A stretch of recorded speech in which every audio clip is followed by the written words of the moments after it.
जय जगन्नाथ आपण मानक प्रथम भजन टे बोली आपण मान पाखरे सेकेंड भजन टे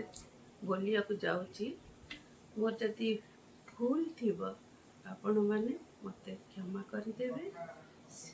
भल लागिले मते लाइक एंड शेयर करिवे।